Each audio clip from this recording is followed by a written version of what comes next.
Bueno, con tantos profetas, ¿cómo vamos a saber quién ¿quién tiene la razón? ¿Quién tiene la razón y quién no? Dios dejó su palabra para que nos nutriéramos de su palabra. Eso es absolutismo, la palabra de Dios. Y en Romanos capítulo 1, versículo 18 dice: la ira de Dios se revela desde el cielo contra toda impiedad e injusticia de los hombres que detienen con injusticia la verdad. Ahí que no entiendo por qué la ira de Dios cuando Dios se supone que es amor. Exacto. No puede haber ira en un ser.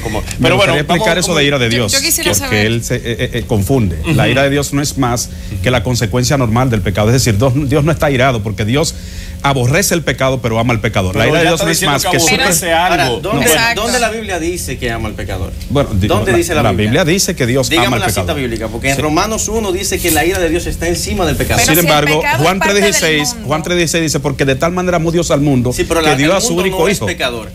Dice, amó al mundo que mandó al hijo, al mundo lo mandó. Para salvar a lo que él quería salvar. Juan 6 es claro cuando dice: todo el que Dios trae a mí, yo lo acepto.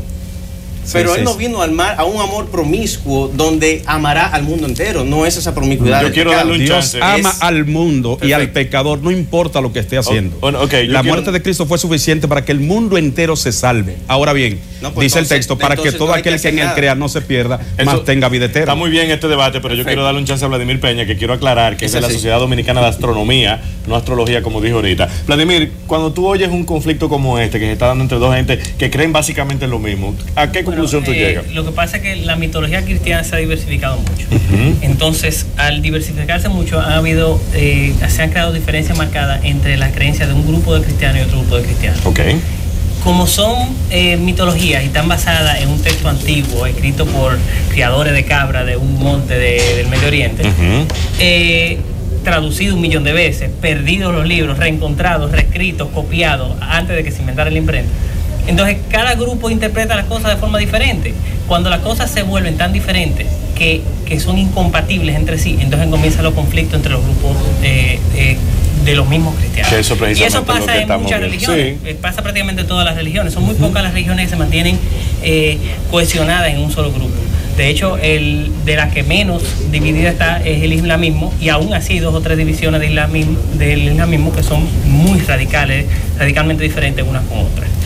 Ahora, a pesar de todas esas diferencias, todos esos temas que tocan las mitologías de todas las religiones no tienen absolutamente nada que ver con el fin del mundo visto desde el punto de vista científico. Me imagino que no. ¿Por qué? Porque desde el punto de vista científico yo puedo calcular cuándo será la muerte térmica del universo y cómo va a suceder y qué temperatura alcanzar. Pero incluso así no podría ser muy exacta tampoco. Bueno, cuando yo hago una predicción de 22.000 millones de años, más o menos 2 millones de años, es bastante exacto. Exacto. El margen de error es 2 millones de años. En toda medición científica y en toda predicción científica hay un margen de error, y el margen de error se especifica, pero el margen de error se trata de minimizar. Cuando el margen de error es muy grande, no se hace la predicción.